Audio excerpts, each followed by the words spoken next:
Okay.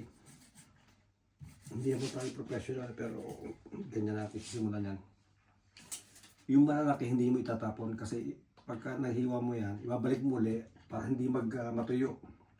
This one, this white part or any grease, grasa or fat. Babalik mo dyan pag i-cover mo ulit para maintain yung moisture ng oil. So nakuha tayo ng plato para kumuha na tayo ng pangtibog. Pikar. What? How is it in Spain, pangpikar? So we'll try to make strips like that. Galing maliliit lang para mas manipis, mas maganda. Mas ma-appreciate mo yung flavor ng curing ng pinaka-baboy. Ng pinaka-asi. So something like that. Very important thing, dapat matalas yung kutsilyo. Maganda sa ganitong mamahaling, magandang klase ng ham. Ibibigay sa special knives.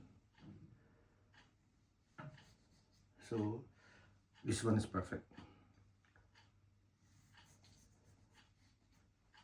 Okay. Yung proper arrangement sa plato dapat nakaikot. Ito pang pamilya naman to, pang bilog naman to.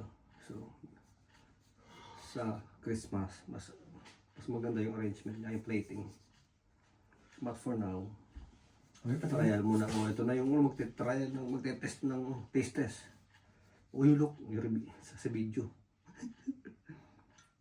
Okay, for now that's enough. Mas madali na.